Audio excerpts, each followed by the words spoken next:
Given that fx is equals to x squared plus 16 over x, and x is greater than 0. We also told that x is an element of real numbers. The curve has a minimum turning point at A. Now, we're asked to determine the coordinate of A. We're told here that the curve has a minimum point at A. Whenever you're trying to get the minimum turning point, you're going to think of calculus. And we normally say that if you have fx, the derivative is usually equals to 0. Okay, so that's exactly how you're going to find the value for A. So it helps you at least get the value for x. Then to get y, you substitute this x back into the original equation. So now our fx is this. Fx is equals to x squared. Is it plus or minus? Plus, there you go. Plus 16 over x. So first of all, we rewrite this. This is fx is equals to x squared plus 16x to the negative 1. Okay, so deriving this, you're gonna get, which can also be rewritten a little bit better. I can write it this way.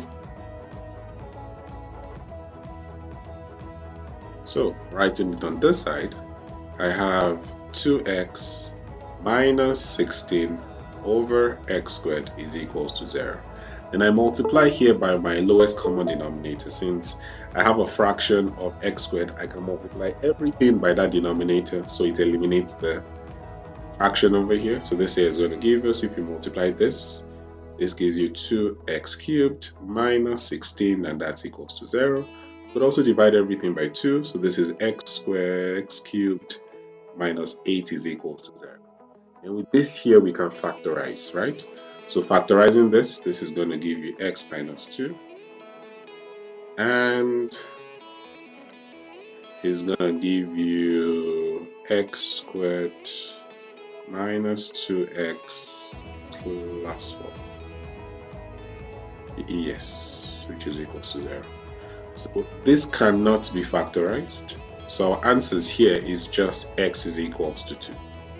Okay, but that only gives us our x coordinate. To get your y coordinate, you just have to substitute this x back into the original equation over there.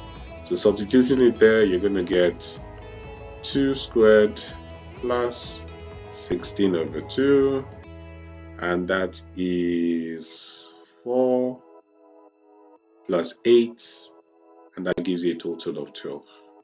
This here will be the y value. So the coordinate is 2 and 12, right? I can actually write it here. I need it in the next couple of questions. That's the coordinate we have there. Okay, so that's exactly how they wanted you to find the coordinate of A. Now the next one wants us to give the domain of the inverse, right? So whenever you have f to the negative 1 there, that means the inverse.